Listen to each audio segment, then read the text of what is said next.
स्त्रिया अफेअर का करतात?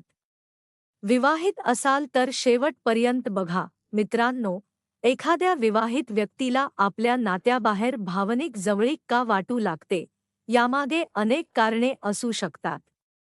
पण कारण काहीही असो, कोणताही निर्णय घेण्याआधी त्याचा परिणाम स्वतःवर, जोडीदारावर आणि कुटुंबावर काय होऊ शकतो, याचा शांतपणे विचार करणे अत्यंत महत्त्वाचे आहे. कारण क्षणिक आकर्षण किंवा भावनिक आधार आपल्याला त्या वेळी सुख देईल असे वाटू शकते, मात्र पुढे त्यातून निर्माण होणाऱ्या गुंतागुंतीचा विचार केला तर परिस्थिती पूर्णपणे वेगळी असू शकते. त्यामुळे हा विषय दोष देण्यासाठी नाही, तर नात्यांकडे समजूतदारपणे पाहण्यासाठी आहे. सर्वप्रथम एक गोष्ट लक्षात घ्या, आपल्या वैवाहिक नात्यात काही अडचणी असतील, संवाद कमी झाला असेल, एकमेकांना वेळ देता येत नसेल किंवा मनात नाराजी साचली असेल, तर त्यावर उपाय म्हणून लगेच दुसऱ्या व्यक्तीकडे भावनिक आधार शोधणे हा कायमस्वरूपी मार्ग ठरेलच असे नाही. उलट, त्यामुळे आधीची समस्या आणखी वाढण्याची शक्यता असते. म्हणून आपल्या मनात नेमके काय चालले आहे, आपल्याला कोणत्या गोष्टीची कमतरता जाणवत आहे आणि ती गोष्ट आपल्या जोडीदाराशी बोलून सुधारता येऊ शकते का, याचा आधी विचार करणे योग्य ठरते. कधी कधी एखाद्या व्यक्तीला असे वाटते की दुसरी व्यक्ती मला अधिक समजून घेते, माझे बोलणे शांतपणे ऐकते किंवा माझ्या भावनांना महत्त्व देते. ही भावना खरी असू शकते, पण अशा वेळी आपल्या सध्याच्या नात्यामध्ये संवादाची जागा कुठे कमी पडली आहे, हे पाहणे अधिक महत्त्वाचे आहे. कारण नात्यातील प्रत्येक समस्या दुसऱ्या व्यक्तीमुळे सुटते असे नाही. अनेक वेळा मन मोकळे करून बोलणे, एकमेकांचे म्हणणे ऐकणे आणि काही अपेक्षा स्पष्टपणे सांगणे यामुळेही नात्यामध्ये सकारात्मक बदल होऊ शकतो. विशेषतः जर व्यक्ती विवाहित असेल आणि कुटुंबाची जबाबदारी असेल, तर कोणताही मोठा निर्णय घेण्याआधी त्याचे दूरगामी परिणाम समजून घेणे आवश्यक आहे.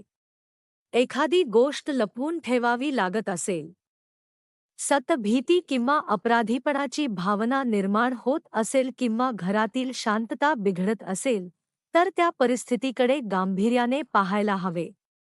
कारण कोणत्याही नात्याचा पाया विश्वास, स्पष्टता, आदर आणि जबाबदारी यावर टिकतो. आता स्वतःला एक साधा प्रश्न विचारा.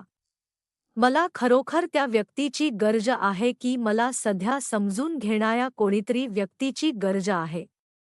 या दोन गोष्टींमध्ये मोठा फरक आहे. कदाचित आपल्याला प्रेमापेक्षा संवादाची गरज असेल, कदाचित आपल्याला मानसिक शांतता हवी असेल किंवा कदाचित आपल्या आयुष्यात आनंद देणाऱ्या गोष्टी कमी झाल्या असतील. मूळ कारण समजले की योग्य मार्ग शोधणे सोपे होते. मनावर एखादा विचार असेल तर स्वतःसाठी थोडा वेळ काढा. वहीमध्ये आपल्या भावना लिहा. कोणत्या गोष्टीमुळे त्रास होतो, कोणत्या गोष्टीची अपेक्षा आहे आणि काय बदलल्यास आपल्याला समाधान मिळेल, याचा विचार करा. आपल्या आवडीच्या गोष्टींना पुन्हा वेळ द्या. वाचनाची आवड असेल तर पुस्तके वाचा. स्वयंपाक आवडत असेल तर नवीन पदार्थ शिकून पहा.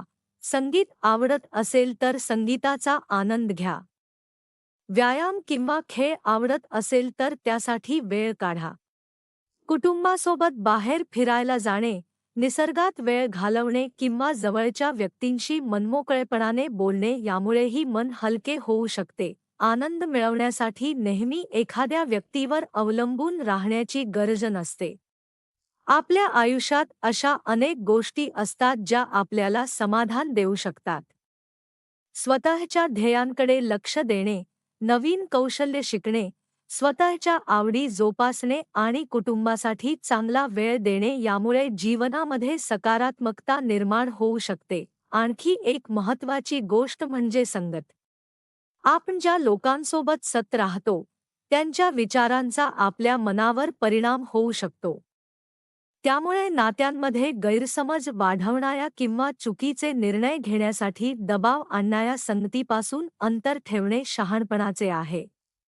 त्याऐवजी समजूतदार, सकारात्मक आणि योग्य सल्ला देणाऱ्या व्यक्तींच्या सहवासात राहणे अधिक चांगले. जर वैवाहिक नात्यात गंभीर अडचणी असतील तर शांतपणे जोडीदाराशी संवाद साधा. दोघांना एकमेकांचे म्हणणे समजून घेता येत नसेल तर विश्वासू कुटुंबीय किंवा योग्य समुपदेशकाची मदत घेण्याचाही विचार करता येतो. मदत घेणे म्हणजे नाते कमकुवत असल्याचे लक्षण नाही, उलट नाते सुधारण्यासाठी प्रयत्न करण्याची तयारी असल्याचे ते लक्षण असू शकते. मित्रांनो, आकर्षण, भावना आणि अपेक्षा या मानवी जीवनाचा भाग आहेत.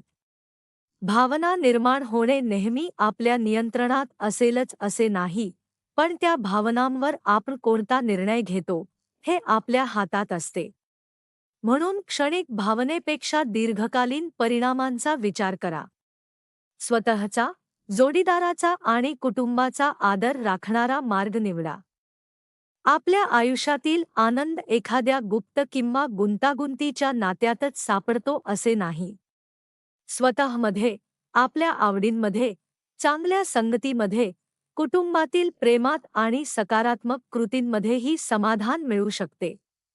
शेवटी नातं टिकवण्याची खरी ताकद केवळ प्रेमात नसते, तर विश्वास, संवाद, स्वातंत्र्य, आदर आणि जबाबदारी यामध्ये असते.